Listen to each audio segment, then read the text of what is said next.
Hey everybody, this is JT from Center Stage Magazine today, and I have on the phone with me Freddie Nelson from Pittsburgh, Pennsylvania. How you doing today, Fred? I'm doing well, brother. How are you? I'm doing good. So you got a new album coming out soon, long overdue. I do indeed. Yeah, it is a long overdue. You're right. But a little backstory here is I've known Fred for probably, I don't know what, close to, I would almost say 25 years. Probably somewhere around there, yeah, for sure. I'm thinking, man, because I used to come out and see Triple X, man, before I could even get into the bars.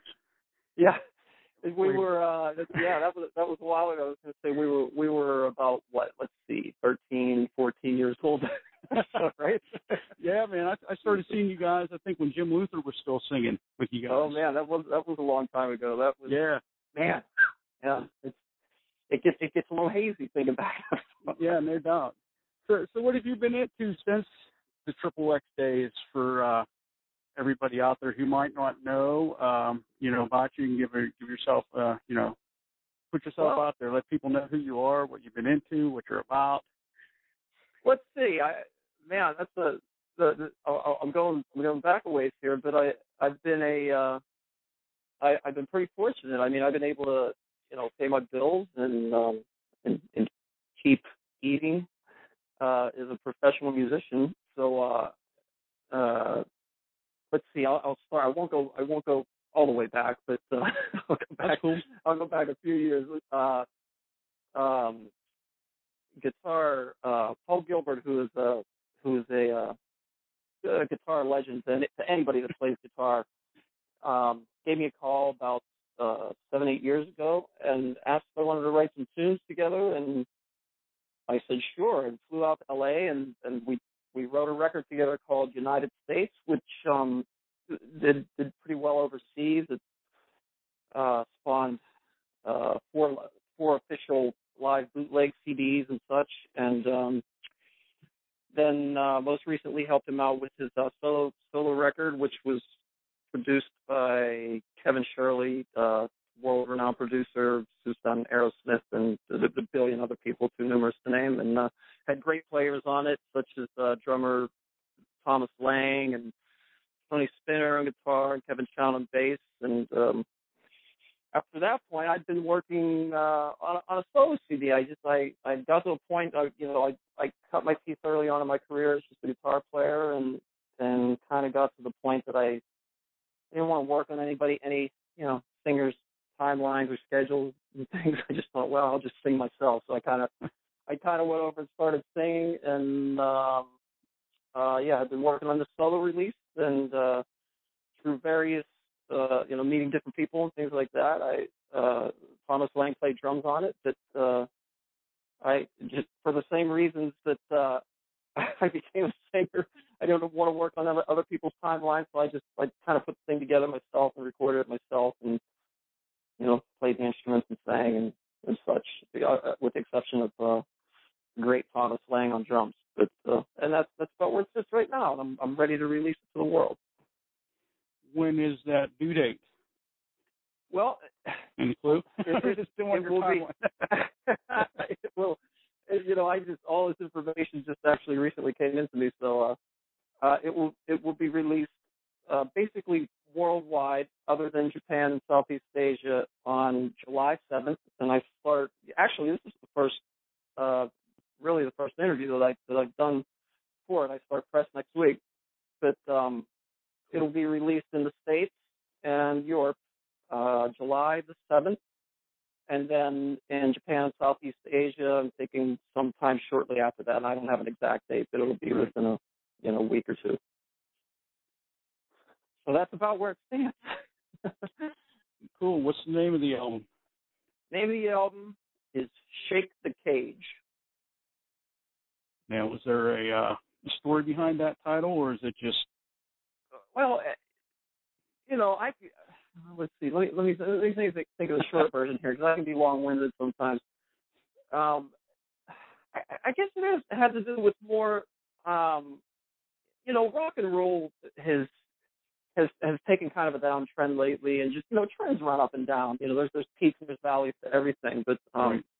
I think with the way the technology is today, when you can there's so much when you listen to certain products, certain songs, certain things, and there's so much pitch correction on the vocal, and people think there's this fast track to doing something, like getting on a singing contest and winning a singing contest, and they think that's gonna make them a star, but they're everything is just seems so empty and so homogenized, and just wanted to make this album kind of pure and just shake it up a little bit, just not go against the grain of having things really pitch corrected and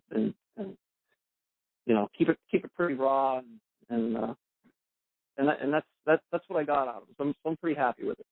Right. That's cool, man. You're definitely not looking for you definitely didn't take the overnight success route.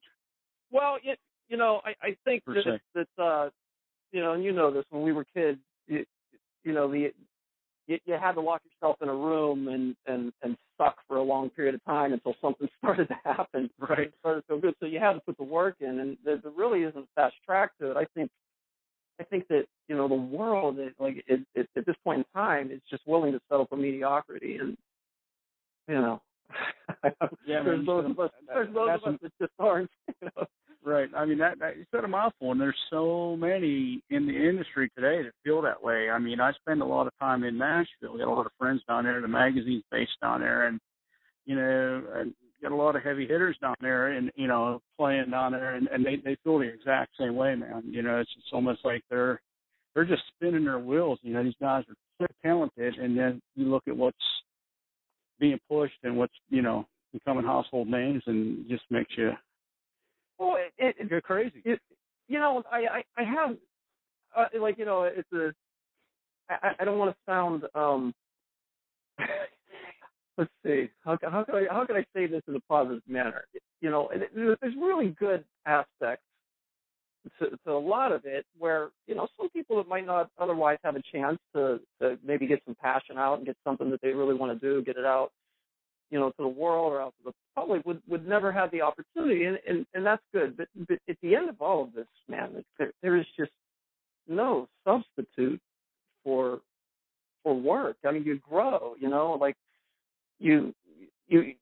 have to have these gears turning all the time, and they have to start. There has to be a starting point for this, and right. You build on it consistently, and things expand, and you learn things. I'm learning every day still about music and such, and it switches and it changes so much and does different things, and you've got to evolve.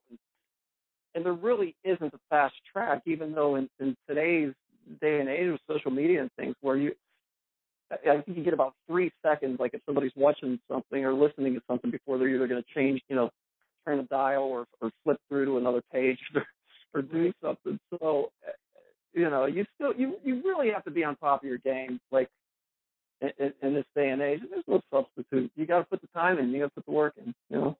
Yeah. Okay. Well, with the release of the album coming up, are you planning on doing any touring, or what's going on there? Most of my touring will probably be done overseas. I may do some stuff in the States, but not too much, and that can always change.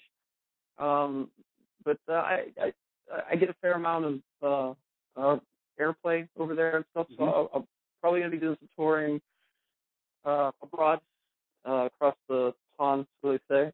But nothing really extensive in the States. I will do probably some shows here and there, maybe in some particular parts of the country, but not too much on the plate at the moment. But that can always change. Right.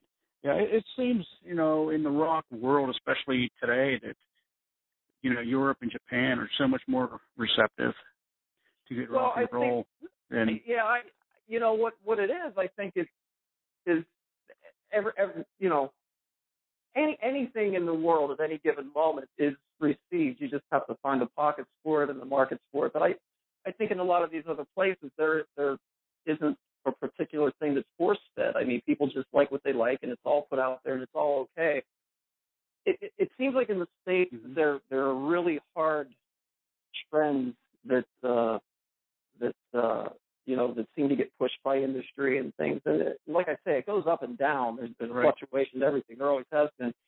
But I find that abroad everything is just received and willing to be heard. I think there's a sense of people still want to hear a lot of different things. So Yeah. not just what they're force fed. Yeah, I agree for sure. Yeah. So what can people expect when they get their hands on Shake the Cage and push play? What can they expect music-wise? What style? What avenue? What are they gonna hear? Well, it's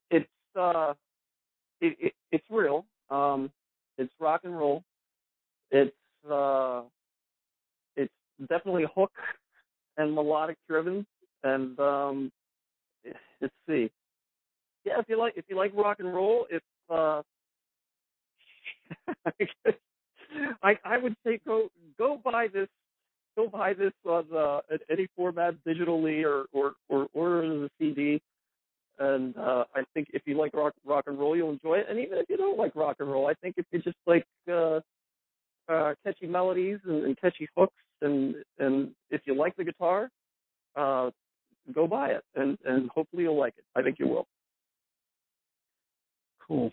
Where can people find you at on the internet? On the internet, FreddieNelson.com, which is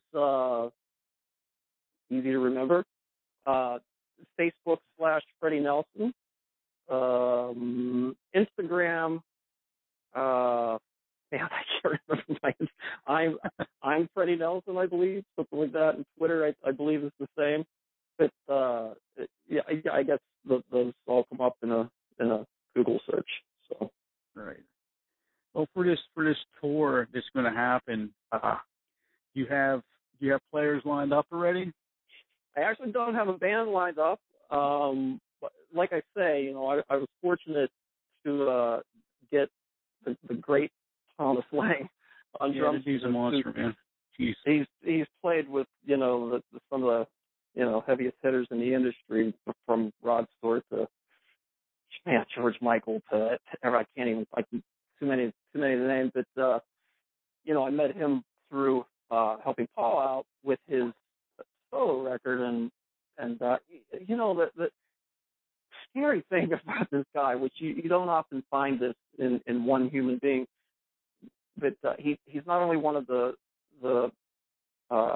probably, if not the most technically proficient drummer on the planet. He's definitely one of them, but he's also just has this killer sense of groove and killer sense of pocket. He can just move the pocket around, and it's where it feels good. And keep in mind, this, I didn't do this as a band. I recorded it all in my home studio in my house, and I would send him this. I never professed to be a drummer, but I would send him my drum tracks from a little electronic drum kit on the demo, and he would send me these tracks back, and he would sort of tracks to choose from and choose parts and choose things from. And it was just amazing. So his sensibility of groove and things like that is just incredible. But I don't have a band in the moment, but once things get closer, I'll put that together.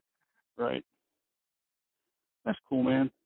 It's cool catching up too, man. I just, I look back on the years of, a lot of the different stuff you did, it was always top of the line. I mean, from the Triple X days to Too Tall Jones, right? And even your solo acoustic performances. Oh, I appreciate it, man. I really do. It's like I say, I'm a I look at all of this, and you wonder after you do a project, or you're getting ready to release a record, and you look at it from start to finish, and you wonder, man, how did everything fall into place to get this thing here? But I've been a really fortunate guy that I've been able to make my living at this for a pretty substantial period of time. So it's all it's all a gift and a blessing to me, man. I'm just glad to be able to do it. That's cool. And you just recently married too, huh? I recently got married, and I'm really lucky for that too. Yeah, I hear you got the vocal competition there too. Well, she's it's a funny thing because she was a child prodigy. She was a classically trained pianist, and there's videos of her like 6 years old, next Nina Sonata playing piano, playing Liszt and Chopin and things like that. And she's also a singer. But when I was recording this record, I would lock myself in the studio for 10, 11, 12 hours at a time. And first of all, somebody has to understand what the undertaking and how far down the creative wormhole that you have to go to get that. So she really understands from that standpoint. But also to have those ears around was fantastic. Like I'd be playing something or playing a riff or recording something, and I would hear her yell from downstairs, "That's great! That was perfect! That sounds awesome!"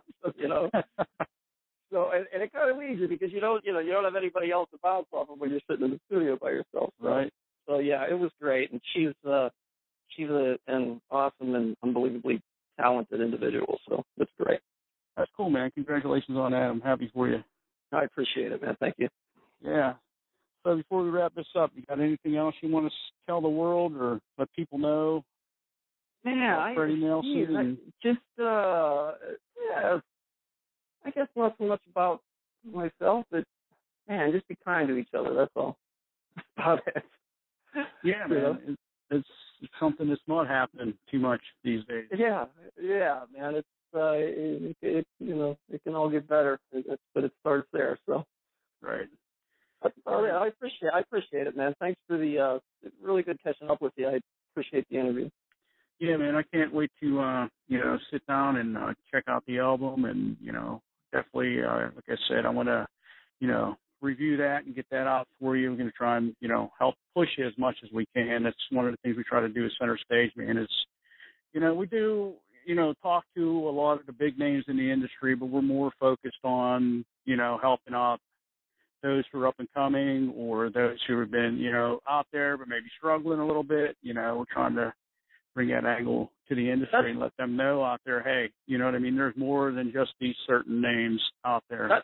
That's awesome. And, the independents, it's the independents are doing they're the ground forces, man, keeping it alive and keeping it pushing, keeping it kicking and keeping it real. So that's cool that you guys are doing that, man, big time. Yeah, that's cool, man. So when we get this, when we get it up and live, I'll make sure to hit you up and let you know it's out there. And, we'll slam the www with it all. And that's cool. Scotty B told me to tell you to say hello. Incidentally, I talked to him this morning. Yeah, that's cool. I didn't get a chance to get on and see those guys this past weekend. I was just too busy. Yeah, apparently it was they had a great show, great turnout, and he was I guess they hadn't played together. Oh man, that's 20 years or 25 years or something like that. But he said it was great, went well, was received well, so cool. It was good. Yeah. Yeah, very good. All right, man. Hopefully we can make Freddie Nelson a household name, and hopefully I get to come out and see a show. Yeah, man, for sure. When you get rolling, and and thanks a million for your time. And oh, no worries, brother. Listen, thanks for the interview. Keep in touch, and I'll keep you posted on anything that's happening. Oh, and I'll get you the other stuff you needed too, as far as pictures and everything. All right, man. Sounds good. All right, brother. All right, take care. I'll talk to you, brother.